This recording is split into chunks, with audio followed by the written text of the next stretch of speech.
दो बहनों की तकदीर। बहुत समय पहले एक नगर में दो बहनें अपने माता पिता के साथ रहती थीं, लेकिन जब वे जवान हुईं तो मात्र 2 महीने के भीतर ही उनके माता पिता का देहांत हो गया। अब दोनों बहनें अनाथ होकर गांव में अकेली रह गईं। कुछ समय तक माता पिता की छोड़ी हुई जमा पूंजी से गुजारा हुआ, पर वो भी जल्दी खत्म हो गई। खाने के लाले पड़ने लगे। गांव वाले कभी चावल कभी आटा दाल देकर उनकी मदद करते, कभी वे खुद अपनी जमीन पर खेती करके पेट पाल लेती। इसी बीच गांव में एक दिन संतों का बड़ा समूह आया। उनमें कुछ महिला साधु भी थीं। बड़ी बहन ने उन्हें देखा तो उसके मन में वैराग्य जागा। उसने सोचा, भूखे मरने से अच्छा है कि मैं भगवान की शरण में जाकर भजन कीर्तन करूं। उसने अपनी ये इच्छा छोटी बहन को बताई। छोटी बहन रो पड़ी, बहन मुझे अकेला मत छोड़ो। लेकिन बड़ी बहन ने उसकी बात न मानी और रातों रात संतों के साथ गांव छोड़ दिया। सुबह ये खबर पूरे गांव में फैल गई। लोग कहने लगे, माता पिता के बाद बहन को भी छोड़कर भाग गई, अब छोटी बहन अकेली रह गई।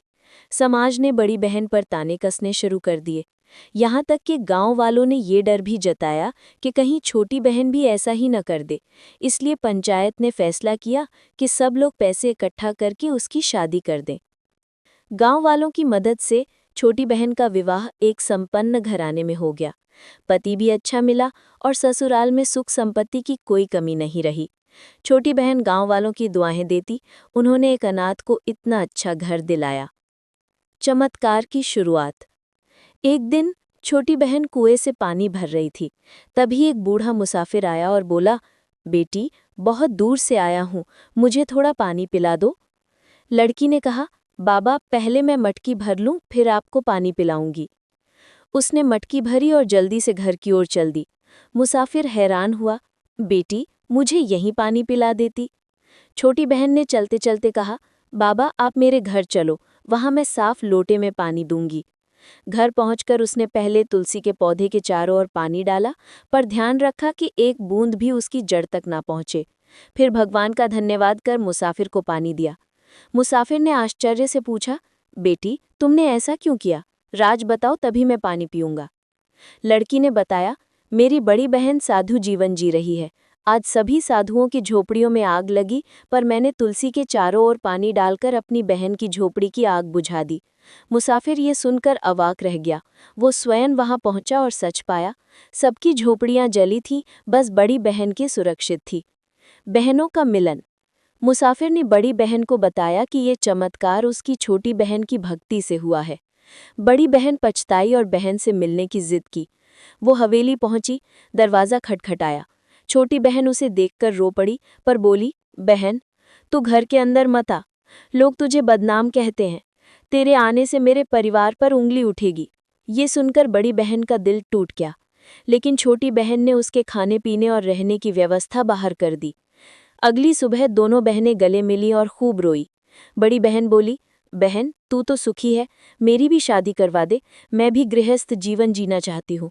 छोटी बहन ने वरमाला दी और कहा, नगर के 4 दरवाजों में से किसी एक से अंदर जा, जो पहला पुरुष मिले उसके गले में ये माला डाल देना, वही तेरा पति होगा। भाग्य का इम्तिहान। बड़ी बहन ने पहले 3 दरवाजों से कोशिश की, लेकिन हर बार उसे एक कोढ़ी ही सबसे पहले मिला। वो हर बार माला डाले बिना लौट आई। आखिर चौथे दरवाजे पर भी वही कोढ़ी मिला। इस बार उसने मन में ठान लिया कि जो भाग्य में लिखा है वही होगा, और उसने कोढ़ी के गले में माला डाल दी। छोटी बहन ने खेत और झोपड़ी देकर उनकी गृहस्थी बसाई।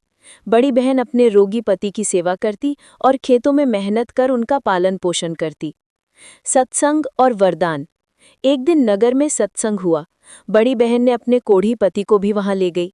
अचानक बारिश शुरू हुई, लोग छिपने लगे, पर यह दंपति अडिग बैठा रहा और गुरुजी का प्रवचन सुनता रहा। तभी इंद्रदेव प्रकट हुए और बोले, तुम्हारी भक्ति से मैं प्रसन्न हूँ, 2 वर मांगो। पत्नी ने कहा, पहला वरदान मेरे पति का कोढ़ दूर कर दे, दूसरा हमारे जीवन में सुख समृद्धि और अंत में मोक्ष की प्राप्ति।